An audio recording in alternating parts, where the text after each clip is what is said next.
Bonjour et bienvenue à ce deuxième webinaire d'une série de 4 ou 5 qui, pour les personnes nouvellement nommées à la direction d'école. Alors, merci d'être avec nous autres aujourd'hui.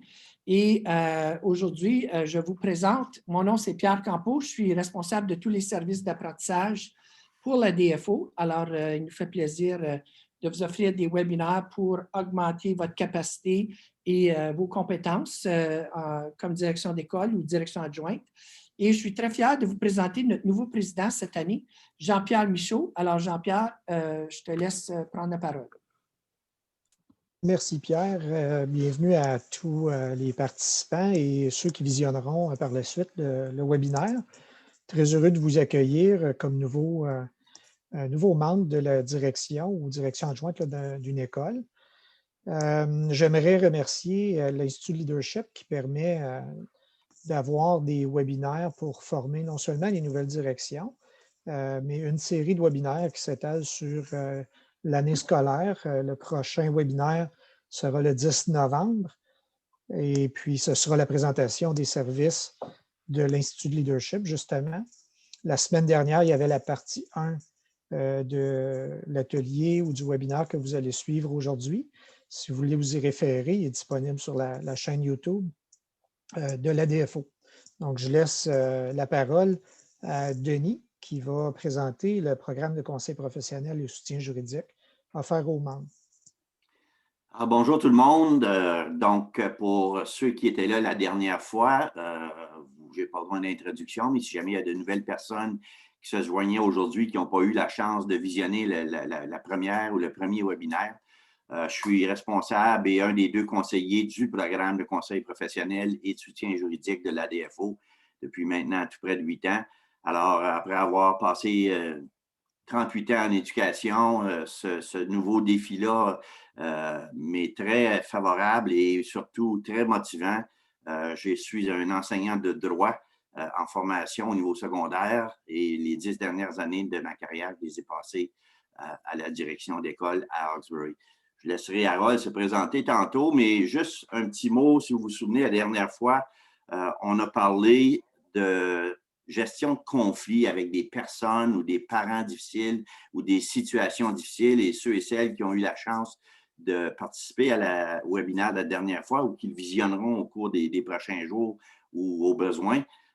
C'est certainement une situation, quand on parle de gestion de conflits, qui peut facilement conduire à une occasion pour vous de faire appel au programme de conseil professionnel et de soutien juridique. Alors, en gros, la session d'aujourd'hui vise d'abord à vous parler un petit peu du programme. C'est quoi le programme? Quels sont les objectifs? Pourquoi ce programme-là existe? Et en même temps, parler des différentes composantes du programme que l'ADFO offre à tous ses cotisants réguliers. Et c'est un service, comme on le verra un petit peu plus tard, qui est totalement gratuit. Ça fait partie de vos cotisations.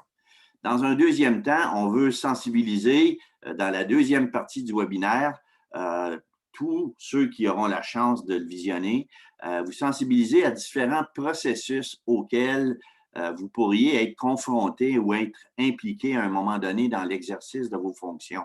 C'est clair qu'on souhaite tous et toutes que la gestion de conflits se termine de façon favorable pour toutes les parties impliquées, mais il arrive quand même assez souvent, et je parle par expérience pour avoir été au programme depuis les 8 dernières années, que malheureusement, la situation ne se termine pas toujours de façon favorable ou que la situation soit totalement réglée. Et il s'ensuit à ce moment-là une autre étape qu'on appelle la période des plaintes ou l'étape des plaintes officielles au conseil scolaire et à l'ordre des enseignants. Donc, c'est un petit peu pour vous sensibiliser à ces différents processus-là qu'on verra dans la deuxième partie du diaporama aujourd'hui. Quelles sont les démarches à entreprendre et comment le programme peut vous être utile par rapport à ces situations-là.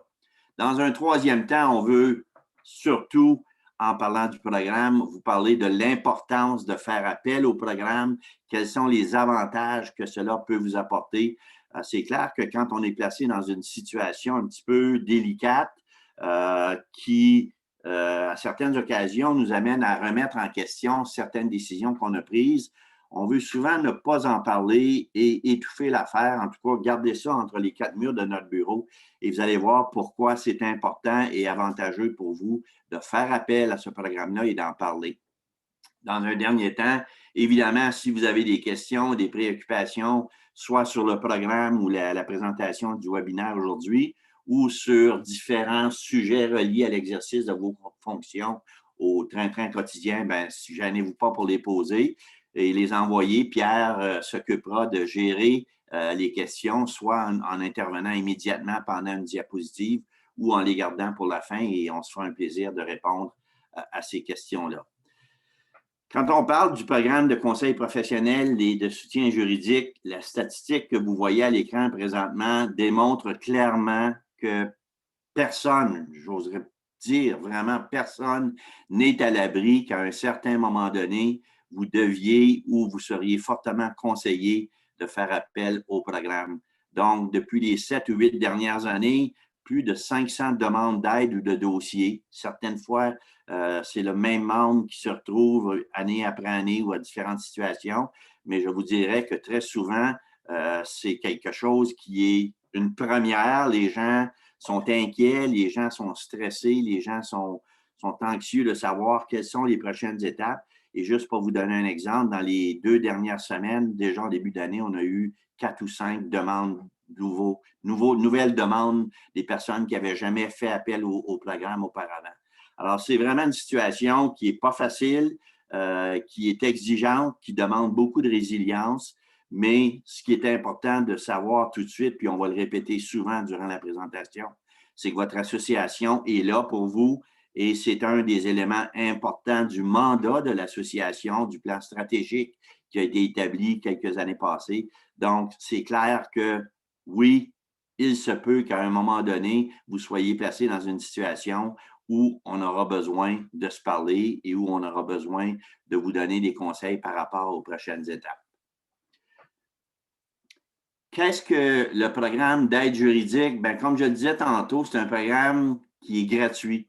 Tous les cotisants réguliers ont accès à ce programme-là. C'est un programme de conseil, c'est un programme qui offre des services et c'est un programme de soutien pour tous les membres.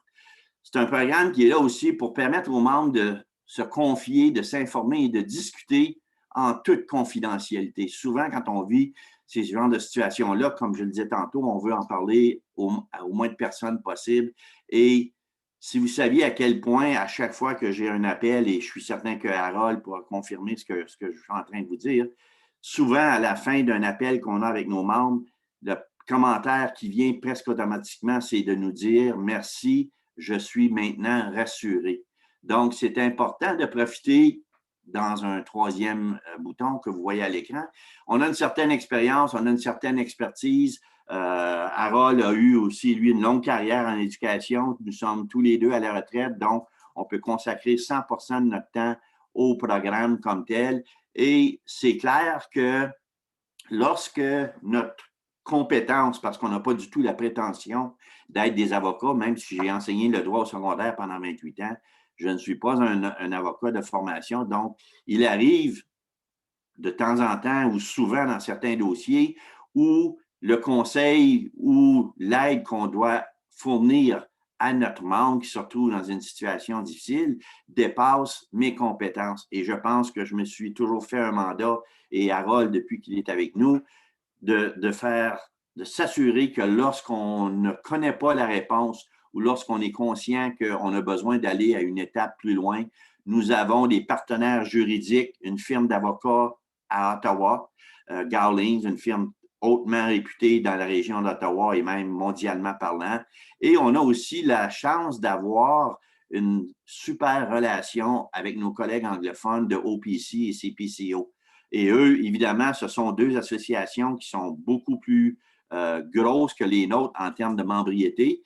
Et ces deux associations-là ont le privilège d'avoir ce qu'on appelle des in-house lawyers, c'est-à-dire des avocats qui travaillent à temps plein dans les bureaux de OPC et de CPCO. Et au fil des ans, notre relation avec ces gens-là s'est grandement perfectionnée. Et quand on a une question, Harold et moi, on n'hésite jamais à faire un appel, à envoyer un courriel ou un petit texto pour demander à ces avocats-là de OPC, CPCO des conseils ou des avis juridiques en attendant d'aller à une étape plus loin avec nos propres avocats si jamais le besoin ça fait sentir. Alors, je te laisse la parole, mon Harold, pour la suite des choses. Je te remercie beaucoup, Denis. J'en profite peut-être pour une petite introduction aussi. Au-delà de 30 ans dans le domaine de l'éducation, dont les dernières 17 à la direction, surtout au niveau secondaire, de la 7e à la 12e année, toujours dans la région de Barrie. Donc, je dis un beau bonjour au monde de la source qui sont là. Et depuis ma retraite en 2018, j'œuvre avec la DFO comme conseiller et on travaille conjointement avec Denis à aider nos membres. Nécessairement, j'entends ma 3e année et je ne fais pas en semblant qu'on connaît tout. Mais comme Denis vient juste de mentionner, le travail d'équipe qui existe non seulement entre nous, mais avec les autres associations nous aide à bien desservir nos membres. Donc, je commence. À quel moment devrais-je faire appel au programme? Il y a des listes à pu finir de toutes les tâches, toutes les possibilités de problèmes qui pourraient arriver, mais je vais en passer un peu à travers avec vous pour vous donner peut-être un petit aperçu. Ah, OK, c'est peut-être une bonne idée de les appeler. N'importe quand il y a une ambiguïté ou un désaccord face à vos conditions de travail, que ce soit au niveau de salaire, d'une mutation, d'une évaluation, etc., oui, ce serait une bonne idée de nous appeler. Okay? Un appel ou un courriel de votre superviseur pour vous demander de le rencontrer, de vous rencontrer ou discuter d'une situation, oui, vous devriez nous appeler pour ça. Accumulation de situations, de rencontres, d'échanges difficiles avec un membre de votre personnel, oui, un autre instance où ce que vous devriez nous appeler. Accumulation de situations et rencontres, d'échanges difficiles avec un parent ou un membre de la communauté scolaire. Lorsque vous avez besoin de faire des interventions, l'implication d'une agence externe, telle que la Société d'aide à l'enfance, si vous recevez une lettre d'avocat ou s'il y a une enquête OSBI, oui, vous devriez nous appeler. N'importe quand qu'il y a une convocation de votre conseil ou de l'Ordre des enseignants, parce qu'il y a une plainte officielle contre vous, oui, vous devriez nous appeler. Toute autre situation sur laquelle vous vous questionnez quant à sa raison d'être, son déroulement, ses répercussions, vos droits ou vos obligations légales, c'est un bon temps de nous appeler. Prochaine diapo, s'il vous plaît, mon ami. OK? Le droit à la représentation. Une de nos grandes tâches, justement, c'est de vous écouter, valider vos inquiétudes, ensuite essayer de calmer et de prendre de bonnes décisions. Et l'autre tâche, c'est de vous représenter. Qu'est-ce que ça veut dire, une représentation? Lorsque vous êtes convoqué à une rencontre dont le dénouement, les conséquences pourraient éventuellement conduire à des mesures disciplinaires, vous avez le droit d'être accompagné par une personne qui agira dans votre meilleur intérêt à titre de témoin et ou de conseiller. Okay? Cet accompagnement-là, nécessairement avec le COVID, ça fait moins personne à personne, mais ça peut être fait par téléconférence, par vidéoconférence, par appel téléphonique. Okay? Bien que ce droit ne soit pas officiellement reconnu dans toutes les ententes de conditions de travail des directions, les conseils scolaires reconnaissent l'importance et respectent cette étape-là. Donc, qui peut me représenter ou m'accompagner? Cela varie selon le libellé de vos conditions de travail. Okay? Dans certains cas, vous pourrez demander à un collègue, quelqu'un à une association locale, association provinciale, personne n'a votre choix. Nous, on vous suggère toujours de consulter quelqu'un au provincial pour ça, pour une représentation. Si tu me permets une petite intervention, Harold, juste pour que vous sachiez, techniquement parlant, le droit à la représentation existe dans les moments où il y a possiblement des mesures disciplinaires qui pourraient découler de la décision ou des gestes ou des choses que vous avez dites ou faites.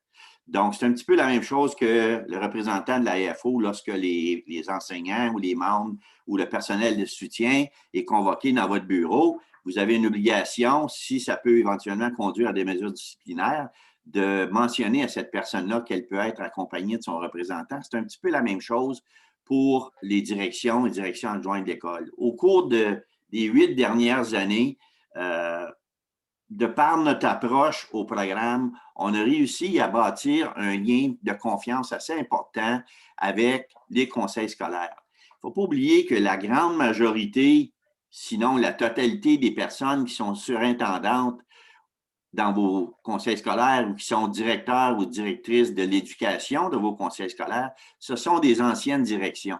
Donc, ces gens-là connaissent le travail, ces gens-là sont conscients qu'il peut arriver à un moment donné où vous vous retrouvez dans une situation difficile et comprennent qu'être accompagné par un représentant de l'association, c'est important.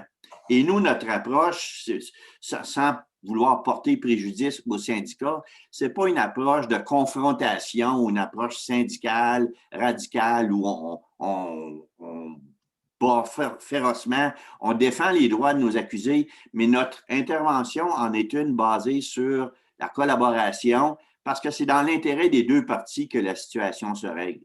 Donc, c'est ce qu'on a essayé de faire comprendre au conseil scolaire. Et même si présentement, puis ça, c'est quelque chose qu'on travaille dessus, pardon, au niveau des négociations, même si présentement, il y a seulement 7 conseils sur 12 qui reconnaissent officiellement le droit à la représentation dans les conditions de travail, je vous dirais que la totalité des 12 conseils scolaires vont quand même vous permettre d'être accompagnés par un représentant lors des rencontres difficiles.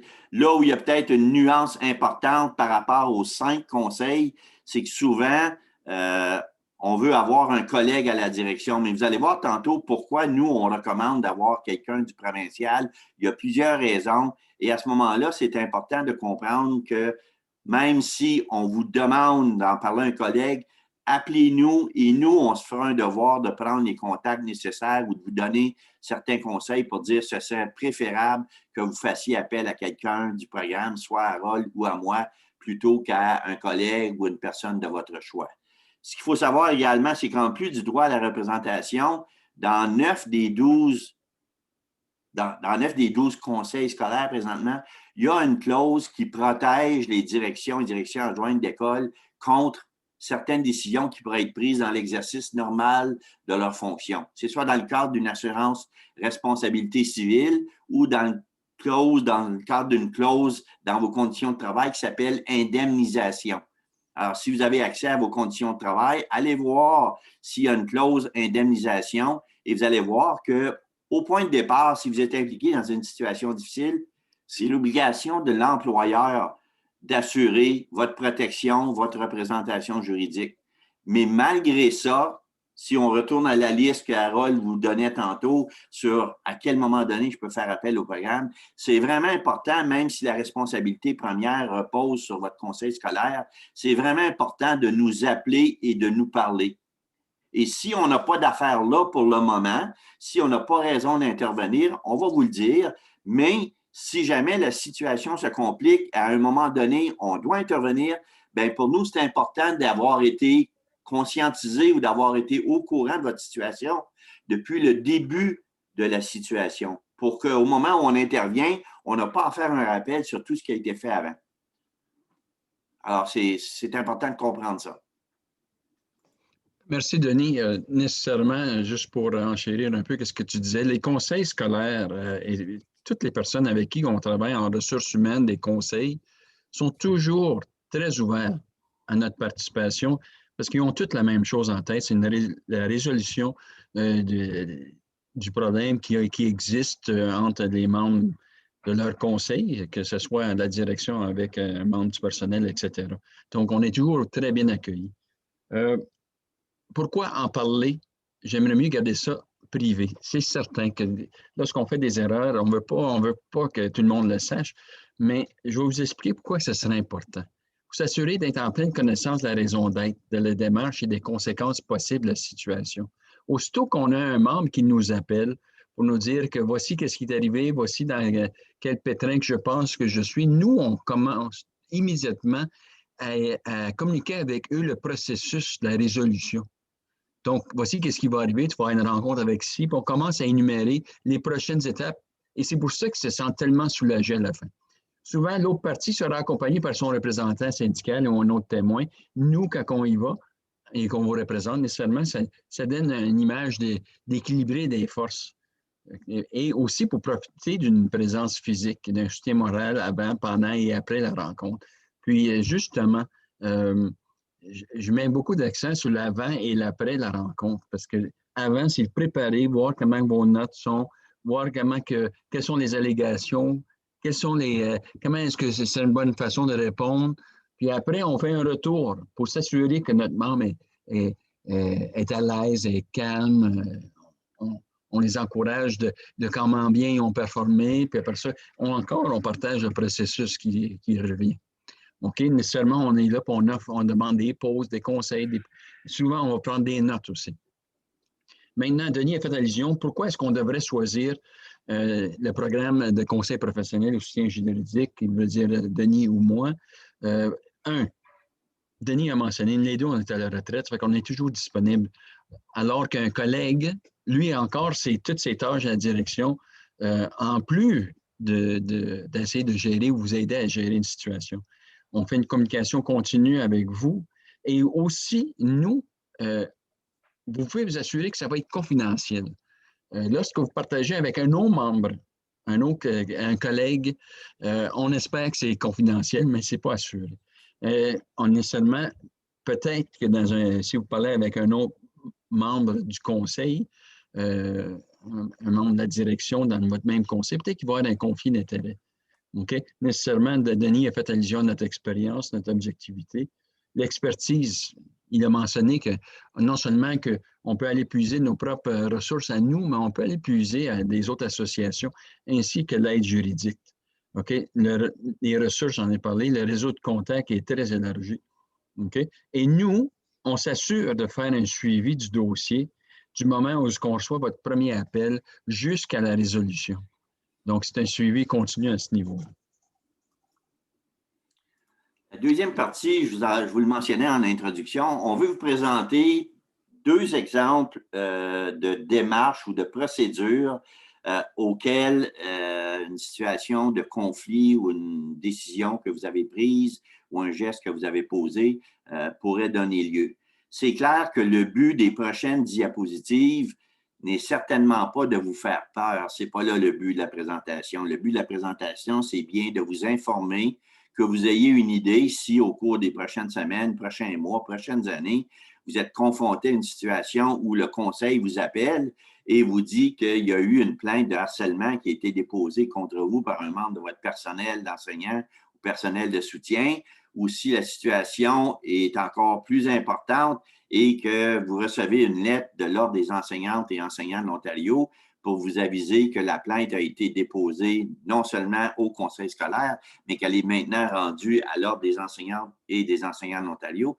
Mais c'est clair que le niveau de stress et le niveau d'anxiété vient d'augmenter de façon exponentielle. Donc, c'est clair que là, on est dans ce qu'on appelle des démarches ou des procédures quasi-judiciaires. Ce n'est pas devant un juge, mais il y a quand même une procédure et un encadrement face à ces procédures-là sur lesquelles c'est important que vous ayez au moins une idée de ce qui va se passer. Alors, comme on le mentionnait au début, personne n'est à l'abri de ce genre de situation-là. Et ce qu'il faut surtout comprendre, c'est que même s'il y a une plainte de harcèlement déposée contre vous ou que même s'il y a une plainte à l'Ordre des enseignants, pour nous, ça ne remet nullement en question votre professionnalisme, vos compétences, vos qualifications et vos façons d'agir. Pour nous, on est là pour vous accompagner et l'important, c'est de vous faire comprendre que ce genre de situation-là, malheureusement, repose souvent sur une question de perception. Et je vous invite à jeter un petit coup d'œil à la petite image qu'il y a en haut que j'associe souvent au harcèlement. Alors, c'est souvent une question de perception. La personne n'est pas d'accord, la personne a l'impression, elle se sent visée, elle croit que vous êtes en train de rendre son travail difficile pour toutes sortes de raisons. Mais sans en minimiser l'impact, parce que c'est très sérieux, une plainte de harcèlement au travail, puis vous allez voir tantôt que l'employeur doit prendre ça très au sérieux. Et vous aussi, si vous êtes impliqué, il ne faut pas prendre ça à la légère et dire bah, c'est frivole, c'est vexatoire. Ça peut arriver à certaines occasions, mais il faut vraiment accorder toute l'importance à ce processus-là. Et le point de départ, c'est qu'il faut comprendre que la personne qui dépose la plainte, pour elle, peu importe ce que vous avez fait, c'est du harcèlement. Mais ce qu'il faut comprendre de votre côté, c'est que vous avez droit comme gestionnaire, comme administrateur, à un droit de gestion. Donc, sur les personnes sur lesquelles vous êtes en autorité, bien, vous avez le droit d'implanter certains processus, d'implanter certaines règles, de modifier certaines tâches, évidemment en respectant toutes les consignes, les directives administratives, puis les contrats de travail de toutes ces personnes-là. Mais il en demeure pas moins qu'à un moment donné, la divergence d'opinion, la divergence sur l'interprétation du geste que vous avez fait amène ces personnes-là à déposer des plaintes contre vous. Et il ne faut pas penser, vous savez, c'est une question de perception, puis malheureusement ou heureusement, la première attitude qu'il faut avoir face à ce genre de situation-là, c'est qu'il ne faut pas prendre ça personnel. Et je le mentionnais la semaine dernière, si vous étiez là dans la présentation, il y a un principe qu'on utilise, le principe du Q-tip, quit taking it personally. Ça, c'est la première étape que vous devez prendre, la première approche que vous devez prendre face à la situation. Oui, ça vous implique, oui, c'est à propos de vous, mais il ne faut pas nécessairement dire que parce que cette personne-là a déposé une plainte, soit au conseil ou à l'ordre des enseignants, comme on le verrait tantôt, que c'est une personne qui remet en question tout votre professionnalisme et toutes vos compétences par rapport au travail que vous faites. Donc, même si les conséquences sont désagréables pour vous, il faut quand même reconnaître que c'est un processus qui doit suivre son cours, un processus pour lequel le gouvernement est très sérieux et un processus sur lequel la loi sur la santé et sécurité au travail est très claire. Si une plainte a été déposée auprès du conseil scolaire sur le harcèlement ou l'intimidation, l'employeur n'a pas le choix. L'employeur a deux obligations de base. La première, c'est de s'assurer que le climat de travail dans lequel ses employés travaillent, c'est un climat sain, propice à l'apprentissage et à l'épanouissement professionnel. Ça, c'est clair. Et de cette première obligation-là découle la deuxième, à savoir que si une plainte est déposée sur le fait que le climat de travail n'est plus sain, n'est plus propice à l'apprentissage ou à l'épanouissement professionnel, bien, c'est clair que l'employeur doit à ce moment-là enquêter. Ce qu'il faut également comprendre, c'est qu'il y a toujours deux étapes à une plainte de harcèlement déposée officiellement. La première étape, lorsque le conseil reçoit un appel, d'abord, chaque conseil a une directive administrative sur la santé et sécurité au travail, à l'intérieur de laquelle il y a également une politique sur les plaintes de harcèlement et d'intimidation au travail. Donc, habituellement, pour que la plainte devienne officielle, la personne qui dépose la plainte doit remplir un formulaire dans lequel elle résume en gros les raisons et les motifs derrière son accusation, son allégation. Derrière tout ça, la première étape que le conseil va faire, c'est qu'il va faire une enquête assez rapide qui est habituellement menée par le département de ressources humaines de votre conseil, et c'est de déterminer si la plainte est recevable. Ce que ça veut dire, en gros, ça, c'est que selon l'information qu'on a devant nous, et il faut encore une fois comprendre que l'information que le conseil a, c'est uniquement la version de la partie plaignante. Donc, à ce moment-là, le conseil se pose comme question ceci.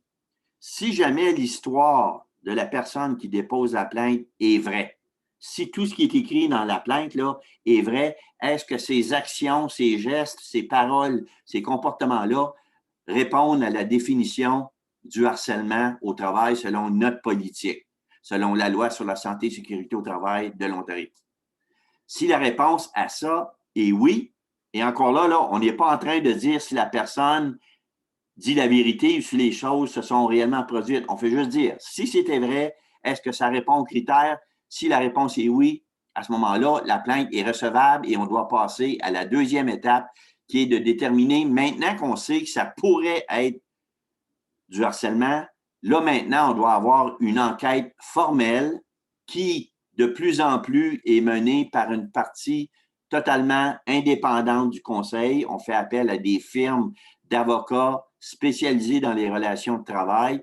Et à ce moment-là, le travail de ces personnes-là, c'est justement de déterminer, à l'aide des témoignages, de votre part, de la part de la partie plaignante et de d'autres témoins ou de d'autres preuves documentaires qu'on peut fournir des deux côtés de la médaille, est-ce que la plainte est fondée? Alors, à ce moment-là, ce qu'il faut comprendre, c'est que c'est une étape qui vise à non seulement avoir une enquête formelle, mais c'est une étape qui est là pour vous permettre à vous, excusez, je n'avais pas activé ma caméra, c'est une étape qui est là pour vous permettre à vous de donner votre version des faits. Parce que souvent, on va passer à cette étape d'enquête officielle-là sans vous avoir vraiment donné la chance de donner votre version des faits. Et ça évidemment, c'est extrêmement important. Cette enquête-là est faite sous le signe de la confidentialité totale. Dès que la plainte est déposée par la partie plaignante et dès que vous êtes avisé qu'il y a une plainte qui a été déposée contre vous, on va vous aviser de façon très claire que vous ne pouvez pas parler de quoi que ce soit en lien avec cette situation-là, avec des membres de votre personnel. Dans certaines situations, il va y avoir ce qu'on appelle une mutation administrative. Dans certaines situations, si le conseil sent que la soupe est très chaude entre vous et la partie plaignante, on va vous demander de demeurer à la maison le temps de l'enquête. Et cette mutation administrative-là, il ne faut pas la prendre comme une punition ou une mesure disciplinaire. Dans bien des cas, c'est nettement à votre avantage d'être envoyé à la maison parce que si la situation est vraiment tendue et vraiment difficile, on ne veut pas, le temps de l'enquête, vous donner l'occasion de vous replacer dans une situation où vous seriez encore une fois confronté avec cette personne-là et ça ferait juste mettre de l'huile sur le feu. Donc, souvent, la mutation administrative est une bonne chose. Là où on a certaines réticences par rapport à cette mesure-là, nous, comme association, c'est que la mutation administrative ne doit pas être prolongée indûment. Et malheureusement, en termes d'échéance, il n'y a pas vraiment d'encadrement sur le temps que doit prendre une enquête.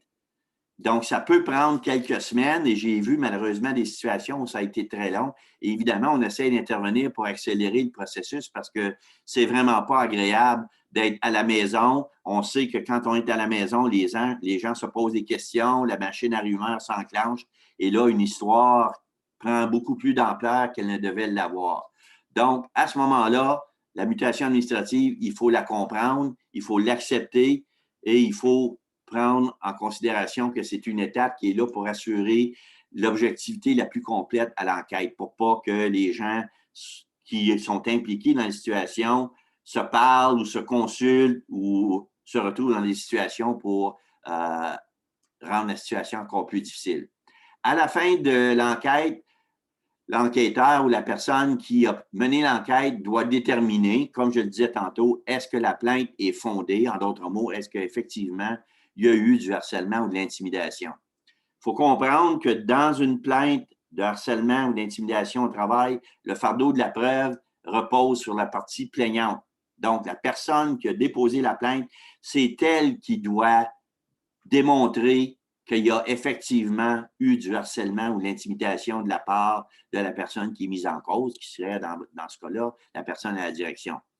On n'est pas dans un procès criminel, donc ça ne veut pas dire qu'on doit prouver hors de tout doute raisonnable. Il y a un principe dans ce genre d'enquête-là qui s'appelle la prépondérance des probabilités qui dit que l'enquêteur se retrouve devant deux versions. La version de la partie plaignante, la version de la partie mise en cause. Alors, puis avec ça, il y a des preuves documentaires, il y a des preuves testimoniales de votre part, de la part de la partie plaignante et de d'autres personnes qui ont été rencontrées et interrogées. Alors, avec toute cette preuve-là, le rôle de l'enquêteur, c'est de dire, selon les versions que j'ai, laquelle des versions ou lesquelles des preuves sont les plus probables ou les plus proches de ce qui aurait pu se passer. Et c'est comme ça qu'il en arrive à déterminer si effectivement il y a eu de l'intimidation. Vous allez me dire, c'est pas facile parce que oui, l'enquêteur est souvent devant une version qui dit noir, la partie plaignante, et une version qui dit blanche, la partie qui est mise en cause, la direction d'école. Donc, vous justifiez vos actions. La personne qui se plaint dit, vous avez mal agi parce que dans sa façon de voir les choses ou dans sa perception, elle est convaincue que vous lui en voulez, que vous voulez rendre sa vie difficile. Donc, à ce moment-là, c'est important de comprendre que l'enquêteur, c'est une partie totalement neutre qui est embauchée par l'employeur. Et dans le cas de l'employeur, lui aussi est un petit peu pris entre l'arbre et l'écorce parce qu'il y a effectivement deux employés qui sont en situation de conflit. Et à ce moment-là, ben, lui, il ne veut pas être accusé de favoritisme. Donc, c'est un petit peu comme ça que l'enquête se déroule lorsqu'il y a une plainte d'harcèlement. Lorsque l'enquête est finie et que l'enquêteur a conclu son rapport ou son enquête, depuis 2016, l'enquêteur doit partager les grandes conclusions de son enquête. Nous, on essaye, dans certaines situations, d'avoir la totalité du rapport, mais pour des raisons de confidentialité, des témoins qui ont été rencontrés, qui pourraient être d'autres membres de votre personnel qui ont appuyé ou qui ont corroboré ce que la partie plaignante a dit. Les conseils scolaires et l'enquêteur ne sont pas obligés de partager la totalité du document. On va présenter les grandes lignes en disant oui, il y a eu du harcèlement à cause de ceci. Non, il n'y a pas eu de harcèlement parce que selon notre interprétation et les conclusions, à ce moment-là, on a déterminé qu'il n'y avait pas de harcèlement. OK. Et la question du comité consultatif, c'est que présentement, là, je disais juste avant les mesures disciplinaires, ce que vous voyez à l'écran, on a un comité présentement formé de nos 3 associations et on est en train de pondre un document qu'on veut présenter aux conseils scolaires, tous les conseils scolaires de l'Ontario, sur des pratiques exemplaires parce que ce qu'on dénote, c'est qu'il y a beaucoup de divergences dans la procédure ou la façon d'aviser le membre qui a eu une plainte déposée contre lui, les mutations administratives auxquelles je faisais allusion tantôt, la suite des mesures disciplinaires, etc. Donc, nous, on essaie de présenter par l'entremise d'un document qu'on va produire prochainement aux différents conseils scolaires. On aimerait avoir un peu plus d'homogénéité dans la façon de procéder, qu'il n'y ait pas tant de différence que ça et qu'on s'entende sur des pratiques exemplaires. Alors, on travaille là-dessus présentement et le document va être soumis prochainement. En bout de ligne, s'il y a des mesures disciplinaires, bien évidemment, les politiques du conseil ont un impact. Le principe de discipline progressive qu'on nous demande à nous, comme direction d'école, d'appliquer aux élèves, bien évidemment, nous, on s'attend à ce que le conseil exerce cette façon d'agir-là. Si c'est la première fois qu'effectivement, on a déterminé que vous aviez commis une forme de harcèlement, puis que c'est votre première faute, si vous voulez, bien, c'est clair qu'à ce moment-là, on veut s'assurer que le conseil respecte une certaine forme de progression dans les mesures disciplinaires. Il y a toujours possibilité, en tout cas dans la grande majorité de vos conditions de travail, de contester la mesure disciplinaire. Vous ne pourrez pas contester, ben, vous pouvez toujours le faire, mais c'est très difficile de contester et surtout de renverser la décision de l'enquêteur ou de l'enquêtrice, mais on peut contester la mesure disciplinaire par l'entremise de règlements différents et encore là, dans les différentes conditions de travail de nos 12 conseils scolaires francophones, il y a un processus qui permet de soumettre dans un délai de certains jours, des fois c'est 10 jours, des fois c'est 15 jours, et ça peut aller jusqu'à la médiation ou l'arbitrage, la contestation qu'on veut faire sur la décision qui a été prise. Si jamais il y a une mesure disciplinaire qui est imposée, on vous suspend pour 2 jours sans paye ou on vous impose une mesure disciplinaire, les conseils scolaires ont une obligation en vertu de la loi sur les enseignants, l'ordre des enseignants et des enseignantes de l'Ontario. Dans certaines occasions, il y a une certaine discrétion qui peut être offerte aux conseils scolaires, mais dans la grande majorité des cas, les conseils scolaires doivent signaler la mesure disciplinaire à l'ordre des enseignants. Et à ce moment-là, il y a une autre étape qui s'enclenche, puis on va la voir dans quelques minutes. Le gros problème avec ce genre de plainte-là, c'est évidemment la relation de travail puis la suite des choses. Peu importe la décision que l'enquêteur va prendre suite à son rapport, on a une situation où la relation de travail entre vous et la personne qui a déposé la plainte a été entachée. S'il y a quelque chose qui ne marchait pas, il faut rétablir les choses. Et encore là, nous, on fait beaucoup de pression auprès des conseils scolaires pour que, peu importe le résultat à la fin de l'enquête, il y ait un genre de rencontre de médiation entre les deux parties pour essayer d'atténuer, parce que c'est clair qu'il y a une des deux parties qui ne sera pas totalement satisfaite des résultats. de l'enquête. Et à ce moment-là, il faut continuer à travailler et on ne veut surtout pas se retrouver dans une situation où, dans une couple de mois, on va encore faire face à une autre accusation, une autre allégation de plainte de harcèlement. Alors, je veux juste dire, OK, il nous reste une vingtaine de minutes. Donc, si ça va vraiment pas bien, ou même des fois, ça peut être directement des parents qui, sans passer par le conseil scolaire, déposent une plainte à l'Ordre des enseignantes et enseignants de l'Ontario. Alors, il n'y a pas seulement des parents qui peuvent le faire, il y a certains membres du personnel, il y a même certains collègues entre une direction adjointe et une direction, entre une direction et une surintendance. J'en ai vu de toutes les sortes depuis les 8 dernières années. Et il y a évidemment, comme je le mentionnais, le conseil scolaire qui peut déposer une plainte à l'Ordre des enseignants si la situation est grave et si vous avez commis une faute professionnelle grave. Donc, il y a 3 raisons pour lesquelles une plainte peut être déposée à l'Ordre des enseignants. La plus importante, celle avec laquelle je travaille de façon presque unique depuis les 8 ans, c'est la première, c'est sur la faute professionnelle. Et si vous vous demandez ce que c'est que la faute professionnelle, bien, si vous allez voir le règlement 437-97, il y a 27 critères différents qu'on peut alléguer en termes de faute professionnelle chez une personne qui est dans le domaine de l'éducation. Alors, ça, c'en est une des situations où très souvent la plainte est portée.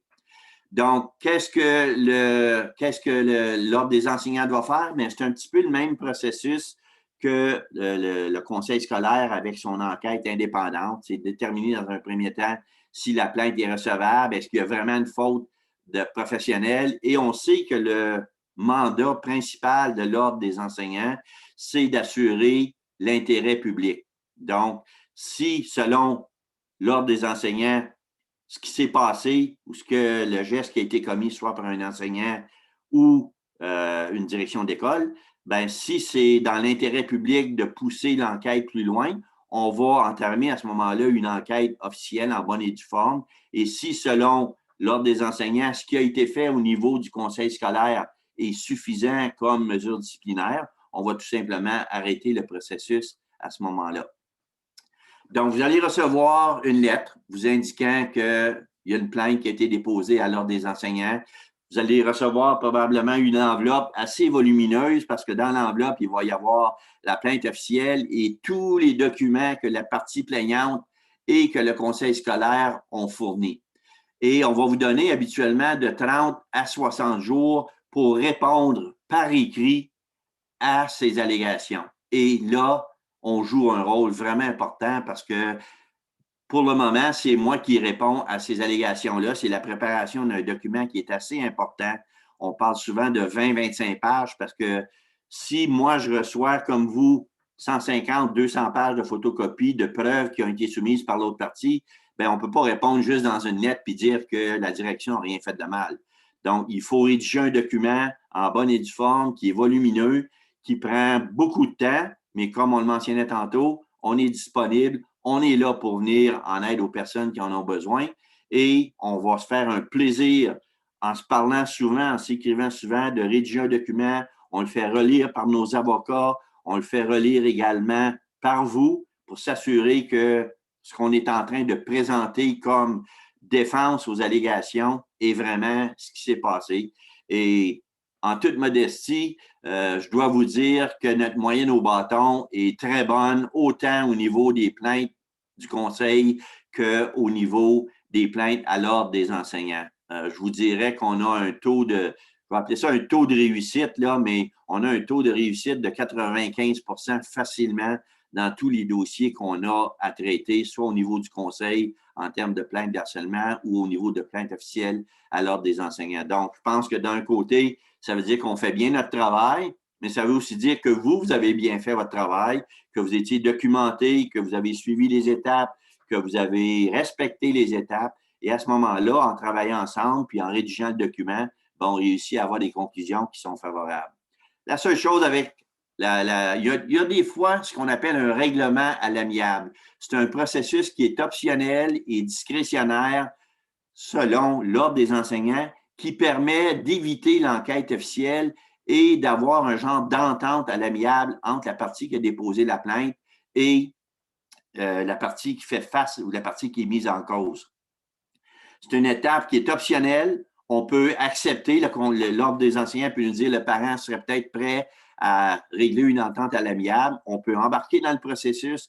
Et si à un moment donné, le parent est trop exigeant, parce que c'est clair que s'il y a un règlement à l'amiable, le parent va vouloir avoir certaines conditions dans la lettre d'entente sur le règlement à l'amiable. Et si on n'est pas d'accord, et ça m'est arrivé une fois, où on nous proposait un règlement à l'amiable et je n'étais pas du tout d'accord avec les exigences du parent, et on s'est retiré du processus dans certains cas. Et dans d'autres cas, on a réussi à faire changer l'idée des parents. On a réussi à avoir un règlement à l'amiable. Mais si, de ma façon de voir les choses ou de notre association, ce n'est pas acceptable, le règlement à l'amiable, on peut se retirer du processus à n'importe quel moment donné et demander que l'enquête suive son cours et à ce moment-là, rédiger le document, puis attendre le résultat. Le résultat, malheureusement, c'est là où c'est un petit problème, c'est que ça prend présentement facilement entre 6 et 8 mois avant que l'enquête à l'Ordre des enseignants soit complétée. Donc, mon ours polaire là, qui essaye de faire fondre le cube de glace pour avoir son poisson pour son repas, ça représente un petit peu le niveau de patience qu'il faut avoir. C'est un processus qui est long pour différentes raisons et malheureusement, il n'y a pas beaucoup de choses qu'on peut faire pour faire accélérer le processus. C'est évidemment quelque chose qu'on doit accepter. Et à la fin de cette période-là, ben, comme je disais tantôt, soit que c'est la fin du processus, l'Ordre a déterminé à travers son enquête qu'il n'y avait pas lieu de donner suite au dossier, ou dans les cas plus sérieux, et on en a eu quelques-uns dans les 8 dernières années, le comité est alors référé au comité de discipline. Et là, lorsqu'on va au comité de discipline, bien là, moi, je me retire officiellement du dossier et je laisse ma place à un avocat. Et l'avocat se présente, et je suis là aussi à Toronto, devant les membres du comité de discipline à l'Ordre des enseignants. Et là, les avocats ont une dernière chance de faire valoir leur point de vue sur la sanction qui pourrait être imposée.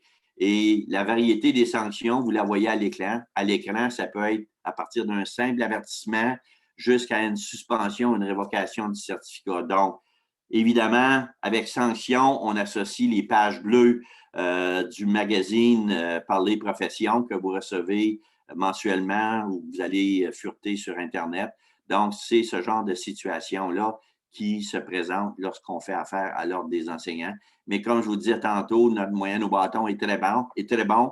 Et je reviens encore sur ce que j'ai dit au début de la présentation.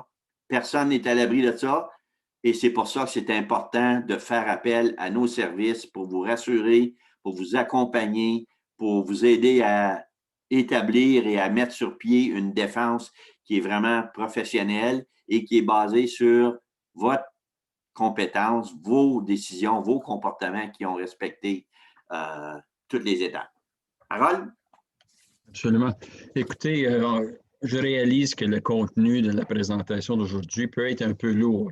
Nécessairement, notre objectif n'est pas de vous faire peur, mais je veux juste vous mentionner un peu qu'est-ce qu'on offre et comment on peut vous aider.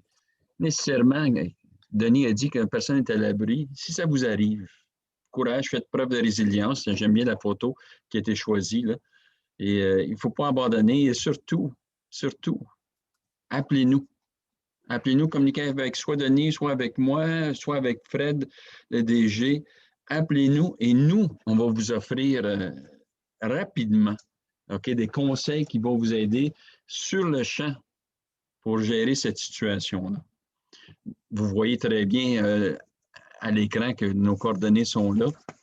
Donc, n'hésitez pas de nous appeler, soit par courriel, même avec la présentation aujourd'hui, si vous avez des questions, vous ne voulez pas les demander à tout le monde, n'hésitez pas, envoyez-les par courriel, on va les répondre à ce moment-là. Et ça m'amène à demander à Pierre, est-ce qu'on a eu des questions? Non, la seule question, c'est que les gens voulaient savoir s'il y aurait une copie du PowerPoint et puis je leur ai dit oui, ils vont recevoir ça demain par courriel. On demande aussi aux gens, vous allez recevoir en même temps un petit questionnaire d'évaluation. On vous demanderait de nous donner du feedback pour savoir si ça a été profitable pour vous, le webinaire. Et puis, je vous remercie beaucoup d'avoir été là. Un petit mot de la fin, dernier mot de la fin, Denis, Harold. OK. Ben, juste pour vous rappeler que le programme est un programme qu'on pense qui a tous les mérites et tous les avantages qu'on vous a présentés aujourd'hui. Question de disponibilité, d'expertise, de service. C'est clair, comme je l'ai mentionné souvent au cours de la présentation et même celle la semaine dernière. Les documents que vous avez là, c'est une référence. C'est un rappel si jamais vous vous retrouvez dans ce genre de situation-là. La semaine dernière, on a présenté des stratégies, des ressources, des trucs à utiliser pour la gestion de conflits. On vit dans des moments extrêmement difficiles en éducation. On n'est pas sans le savoir. Ça fait quand même un certain bout de temps que ça dure. Donc, c'est clair qu'à un moment donné, la perfection n'étant pas de ce monde, il se peut qu'à un moment donné, on ait commis un geste qui, sans être complètement une faute professionnelle, a été mal interprété. Ce qu'il faut comprendre, c'est qu'on a un droit de gestion, on est payé pour prendre des décisions, on est payé pour avoir des conversations courageuses à la direction d'école. Il ne faut pas avoir peur de s'assumer là-dedans. Et si jamais on se retrouve dans une situation qui est difficile, qui est une source de stress, immédiatement, on ne le rappellera jamais assez, appelez-nous, prenez contact avec nous, on va se parler et vous allez voir, comme je l'ai mentionné aussi, souvent à la fin de ce premier appel-là ou de cette première conversation-là, les gens nous remercient pour les avoir rassurés. Ils savent maintenant qu'ils sont entre bonnes mains parce qu'on va être là pour les accompagner. Puis deuxièmement, qu'il y a des services, il y a des ressources, il y a des gens qui peuvent intervenir et accompagner la direction d'école qui se retrouve, la direction adjointe de l'école qui ne se retrouve pas toute seule là-dedans à vivre ou à gérer son école, puis en même temps à avoir à la maison le soir ou en pleine nuit se réveiller et se demander qu'est-ce qui va arriver prochainement. Alors, je vous remercie tout le monde au nom de Harold. Je ne sais pas si Frédéric a un petit mot à dire ou… Ben, moi, je veux juste renchérir au niveau de nous appeler. Il y a des fois où on se dit, oh, ben, tu sais, qu'est-ce qu'ils vont penser de moi? Ou ça ne relève pas de nos tâches, ce qu'on pense de vous. Donc, s'il te plaît, vous avez deux personnes très compétentes, très connaissantes en Denis et Harold. Donc, c'est ça. Et passez le mot. On sait qu'on va annoncer le webinaire sur la chaîne YouTube, mais si vous connaissez, si vous avez des collègues, invitez-les à se rendre. Le webinaire devrait être là dans les prochains jours. Donc, c'est plus ou moins ça. Ça fait que n'hésitez pas, s'il te plaît. Lâchez-nous un coup de téléphone. Ça peut vous sauver beaucoup d'ennuis parce que lorsqu'on le sait beaucoup après, c'est là où ça peut devenir compliqué. Donc, c'était le seul mot que j'avais. Merci à Pierre aussi, qui est toujours notre hôte par excellence. Ouais. Donc, qui nous organise tout ça en arrière-scène. Et puis, Jean-Pierre qui prend de son temps à la présidence pour venir jeter un petit coup d'œil. Donc, merci à tous. Et puis, je ne sais pas, Pierre, tu voulais-tu clore ça? Oui, Denis Lantier, Harold Lambert, comme d'habitude, on est tellement chanceux de vous avoir. Les gens, si vous avez besoin d'aide, n'oubliez pas une seule chose à vous rappeler, appui@dfo.org. Appui@dfo.org et on va vous répondre. L'information, Jean-Pierre nous dit, est aussi disponible sur le site web de la DFO, alors www.adfo.org. Sur ce, je vous souhaite une excellente fin de journée et n'oubliez pas, tous les webinaires sont disponibles sur la chaîne YouTube de la DFO. Bon après-midi tout le monde. Bonne journée tout le monde. Au revoir.